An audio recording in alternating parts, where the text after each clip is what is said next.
Switch दबाते ही जो बत्ती जल जाती है, उसके पीछे की कहानी क्या है? मतलब ये बिजली बनती कैसे है? आज हम इसे रोमांचक सफर पर निकलने वाले हैं। एक ऐसा सफर जो कोयले की गहरी खदानों से शुरू होता है और हमारे घरों के प्लग पॉइंट पर आकर खत्म होता है। तो चलिए इस पूरी प्रक्रिया को परत दर परत समझते हैं। तो सबसे पहले इस पूरे मामले के स्केल को समझते हैं। भारत में जितनी भी बिजली बनती है, उसका लगभग 65% हिस्सा सिर्फ कोयला जलाकर आता है। जी हाँ, 65%। यह आंकड़ा अपने आप में बताता है कि हमारी निर्भरता कोयले पर कितनी ज्यादा है। अब जरा अंदाजा लगाइए, एक ठीक ठाक साइज का, मान लीजिए 500 मेगावाट का पावर प्लांट, उसे चलाने के लिए कितना कोयला लगता होगा? जवाब है 250 टन। और सुनिए, ये 250 टन कोयला पूरे दिन के लिए नहीं है। ये तो हर 1 घंटे का हिसाब है। हर घंटे, मतलब सोचिए, हर 60 मिनट में 10 बड़े बड़े ट्रक भरकर कोयला भट्टी में झोंक दिया जाता है। इससे समझ आता है कि ये कितना ज्यादा फ्यूल कंज्यूम करने वाला प्रोसेस है। तो आज का हमारा सफर कुछ ऐसा रहेगा। हम कोयले को उसके रॉ फॉर्म से उठाएंगे और उसके पूरे ट्रांसफॉर्मेशन को ट्रैक करेंगे, जब तक कि वो हमारे घरों तक बिजली बनकर नहीं पहुंच जाता। तो चलिए शुरू करते हैं पहले हिस्से से। देखते हैं कि इस ईंधन यानी कोयले का अपना सफर कैसा होता है। कोयले की कहानी पावर प्लांट की भट्ठी से बहुत पहले खदानों में शुरू होती है। इसे जमीन की गहराइयों से निकाला जाता है, फिर ट्रेनों से प्लांट तक पहुंचाया जाता है, जहां अच्छी क्वालिटी का कोयला छांटकर एक बहुत ही जरूरी प्रोसेस से गुजारा जाता है। एक ऐसा प्रोसेस जो इसकी एनर्जी को अनलॉक करने के लिए क्रिटिकल है। इस प्रोसेस को कहते हैं पल्वराइजेशन। और सच पूछे तो यही वो चीज़ है जो प्लांट की एफिशिएंसी तय करती है। कोयले को इतना बारीक पीस दिया जाता है, बिल्कुल टैल्कम पाउडर जैसा, ताकि उसका एक एक कण, एक एक एटम पूरी तरह से जल सके और अपनी पूरी की पूरी एनर्जी रिलीज कर दे। चलिए, तो फ्यूल तो अब तैयार है। अब वक्त है पावर प्लांट के बिल्कुल दिल में झांकने का, यानी उसकी भट्टी में, जहां असली कायापलट होता है।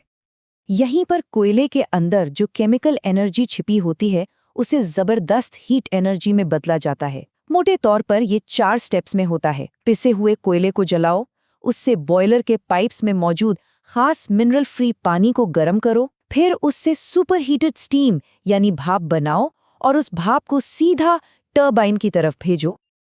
और जब सुपर हीटेड कहा जाता है, तो इसका मतलब वाकई सुपर हीटेड होता है। ये भाप 550 से लेकर 80,000 डिग्री सेल्सियस तक पहुंच सकती है।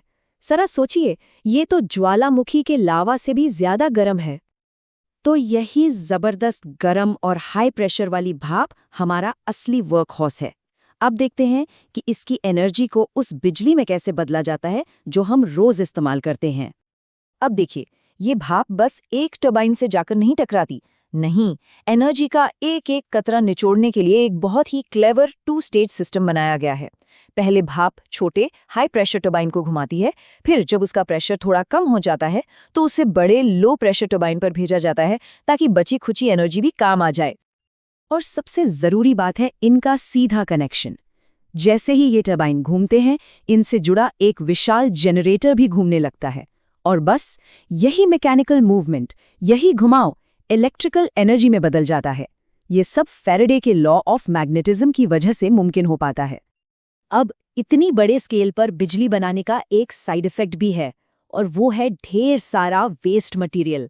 तो इस वेस्ट को मैनेज करने के लिए जो इंजीनियरिंग लगती है, वो भी बिजली बनाने जितनी ही इम्प्रेसिव और ज़रूरी है।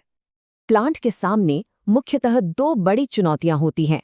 पहली, जो भारी ठोस राख बच जाती है, उसका क्या किया जाए? और दूसरी, चिमनी से जो गर्म हवा और राख के बारीक कणों यानी फ्लाई ऐश का मिक्सचर निकलता है, उसे कैसे संभाला जाए? तो हवा में प्रदूषण को फैलने से रोकने के लिए एक बहुत ही कमाल की टेक्नोलॉजी का इस्तेमाल होता है। इसे कहते हैं इलेक्ट्रोस्टैटिक प्रेसिपिटेटर, या शॉर्ट में ESP। ये प्लांट की चिमनी में लगा होता है। और इसका असर देखिए। ESP से पहले चिमनी से निकलने वाली गैस में बहुत सारे प्रदूषण फैलाने वाले फ्लाई ऐश के कण होते हैं। लेकिन ESP के बाद ये सारे कण चिपक कर अलग हो जाते हैं और सिर्फ साफ गर्म हवा ही बाहर निकलती है। ये एक तरह का जादुई फिल्टर है। अब एक सवाल और है, टरबाइन घुमाने के बाद उस भाप का क्या होता है? क्या उसे ऐसे ही छोड़ देते हैं? नहीं, उसे भी एक बहुत ही स्मार्ट तरीके से रिसाइकल किया जाता है ताकि एनर्जी और पानी दोनों की बचत हो।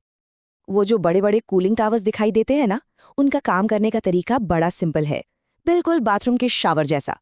गर्म पानी को ऊपर से छोटी छोटी बूंदों में गिराया जाता है, हवा उसे ठंडा कर देती है और बस वो पानी दोबारा इस्तेमाल के लिए तैयार हो जाता है। तो लीजिए, बिजली बनकर तैयार है।